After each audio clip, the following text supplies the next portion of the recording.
Olá pessoal, tudo bem? Estou gravando esse vídeo aqui.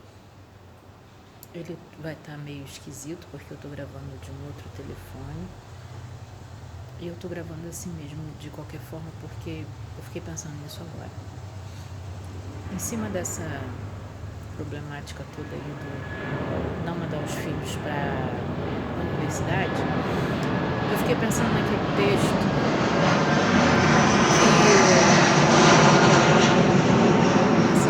bem na hora. Aquele texto que Jesus fala que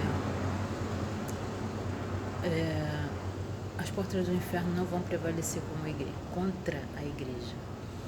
E aí eu fiquei pensando, estava pensando aqui agora, interessante é que o pastor lá fala que se a universidade vai tirar o seu filho da igreja, não mande seus filhos para a universidade. É praticamente isso que ele está falando. Só que se a gente olha para trás um pouquinho, a gente vê também que a escola também já é demonizada.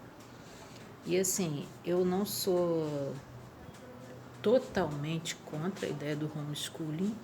Existe gente que faz, eu tenho amigos que fazem, e eu não sei até quando que essas crianças podem estudar, né, fazendo homeschooling. Mas aí são amigos que têm características específicas, né? Enfim, não é uma pessoa que os pais trabalham fora ou, assim, tipo assim, direto, né? Eu, por exemplo, não poderia fazer homeschooling porque eu sou professora, eu dou aula para o filho dos outros também, né?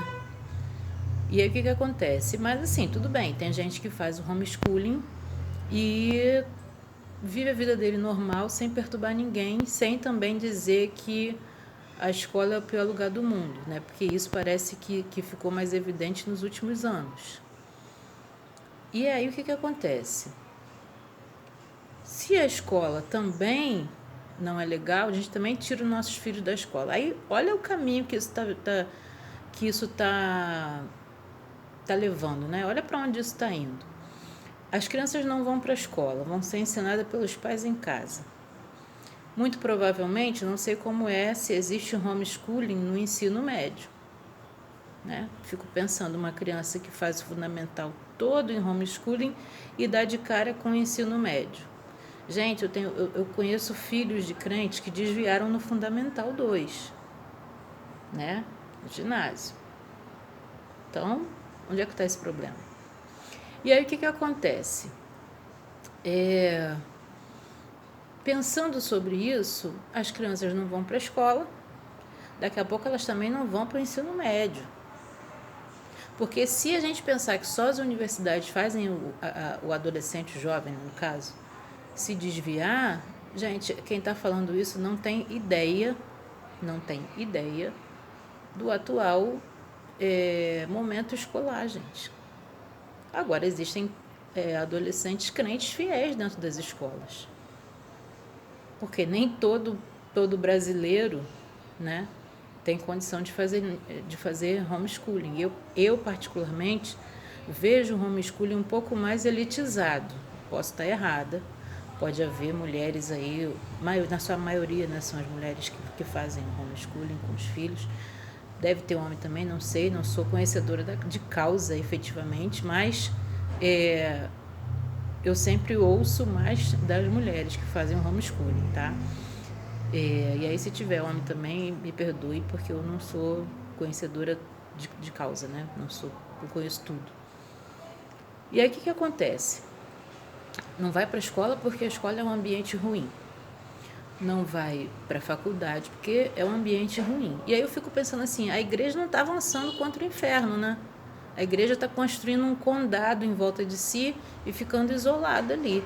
Pelo menos é isso que está me fazendo parecer. Ao invés de a gente ir na contramão do sistema, né, e pregar o evangelho dentro desses locais, a gente não faz o nosso trabalho que tem que ser feito de discipulado com nossos filhos. E aí, por causa disso, como a gente não tem certeza, a gente não manda nossos filhos para lá. A gente quer ter eles junto com a gente a vida inteira. E aí, eles não vão ser não vão entrar para faculdade. E olha que eu não estou nem falando que a melhor coisa do mundo é fazer uma faculdade, tá? Não estou não, pelo amor de Deus. Quem não quiser fazer, não faz. Tem muita gente que está vivendo bem sem fazer faculdade. Mas chegar ao nível de falar, você conhece o seu filho? Ué? Se você conhece o seu filho, sabe que ele pode desviar, ele vai desviar estando fora ou dentro da faculdade. E aí é complicadíssimo a gente tomar essas atitudes baseada na fala de um pastor, que se você olha todo o contexto ali, ele está dentro de uma mega igreja, ele está nos Estados Unidos, ele está em Orlando. Eu postei no meu Instagram, né? Provavelmente vou botar esse vídeo tanto no Instagram quanto no YouTube. Eu postei lá, só aquela camisa que ele está usando, o valor dela em reais é 6 mil e poucos reais. Quer dizer, aí, depois disso ele fez respondendo caixinhas de perguntas, né? Ele foi lá e mostrou que ele estava numa espécie de museu com os filhos dele, lá em Orlando, gente. Então, falar que a pessoa tem que não mandar o filho para a faculdade, vender picolé na garagem, que pode ser até alguma coisa muito normal na cultura americana, né? Porque lá, de fato, eles têm essas coisas de fazer certas vendas em porta de garagem, é uma coisa assim bastante sem noção da parte dele. Principalmente pelo fato de ele estar com a vida financeira dele completamente estabilizada. E outra, tudo bem, ele está falando no contexto dos Estados Unidos. Sim, mas tem um monte de gente brasileira que acompanha ele e vai achar aquilo ali o máximo. E vai seguir a risca o que ele está falando. Então, assim, é muita irresponsabilidade essa fala quando a gente olha para o nosso contexto de Brasil. Qual é o vendedor de picolé que vai comprar uma camisa de R$6.250 da Dolce & Gabbana? E aí, sabe assim, são muitos contrastes, gente, muitos contrastes. Aí eu não mando meu filho para a universidade, mas no contexto de André Valadão, os filhos dele estão estudando numa escola americana, estão tendo um nível de estudo muito bom. Vai poder, se voltar para o Brasil, concorrer com outras pessoas aqui no Brasil. Percebe?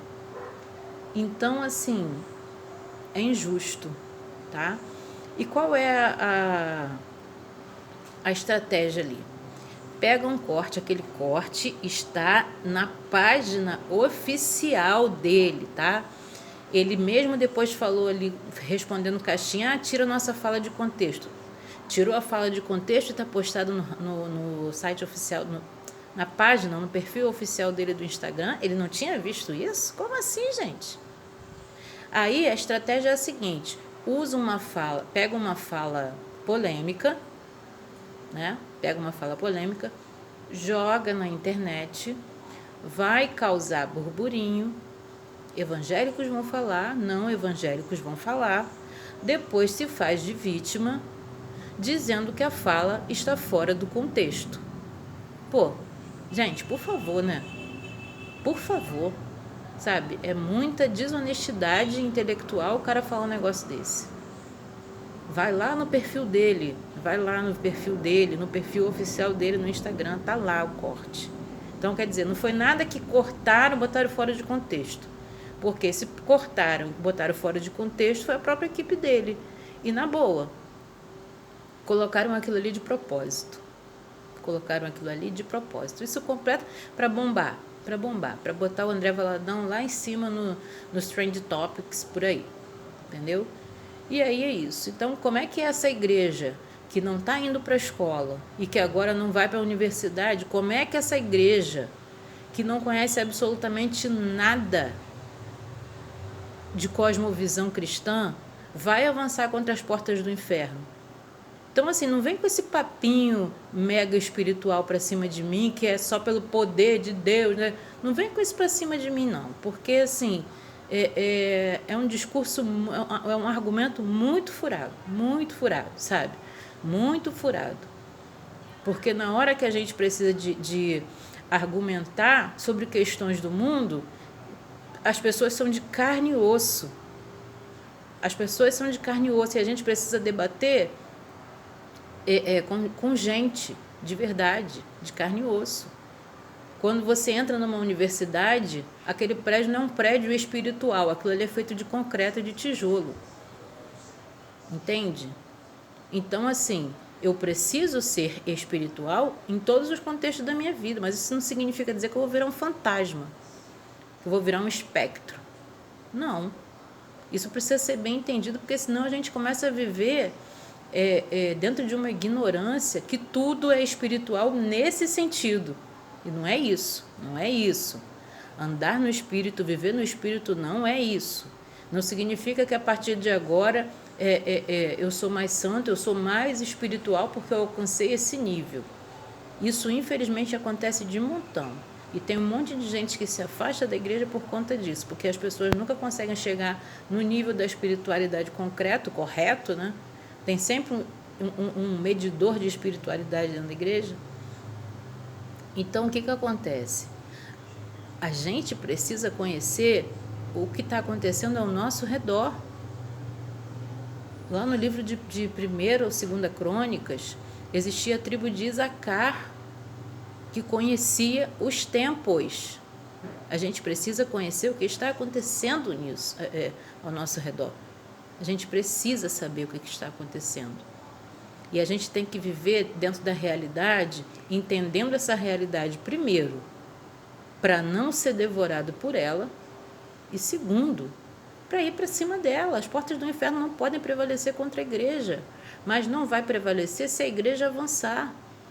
Se a igreja continuar sentadinha em berço esplêndido, só tirando da escola, tirando da faculdade, a gente vai ser engolido por esse sistema, por falta de conhecimento. A gente vai ser destruído por falta de conhecimento. Eu passei os meus anos na faculdade, fiz também pós-graduação presencial. As outras pós-graduações eu fiz, uma eu estou terminando agora, outra eu fiz EAD, mas eu estive dentro do ambiente universitário. Ah, mas foi há tanto tempo atrás. Sim, mas as ideologias já estavam aí. E, inclusive, naquela época, eu era de uma outra ideologia. E continuei aqui, queridos. Então, tem alguma coisa errada. Quando a gente começa a tirar nossos filhos daqui, quando a gente começa a tirar nossos filhos dali, esse problema, ele já existe há muito tempo. Não é novidade. Agora, pode ser que esse problema, ele seja expurgado, ele venha aparecer quando os nossos filhos saírem de perto dos nossos olhos. E olha que quem está falando aqui é mãe de uma adolescente. Então, acho que a gente precisa pensar sobre isso, tá? A gente precisa pensar sobre isso. As portas do inferno não podem prevalecer contra a igreja.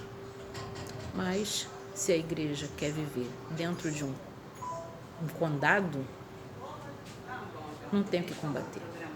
Ela tá simplesmente entrando para uma bolha. Ela está se trancando, tá? E não é isso que tem que acontecer. A igreja de Cristo não é assim. A igreja de Cristo é uma igreja que combate, é uma igreja que triunfa, porque o seu Senhor já venceu todas as coisas. Então, pensa sobre isso e que Deus abençoe a sua vida, em nome de Jesus.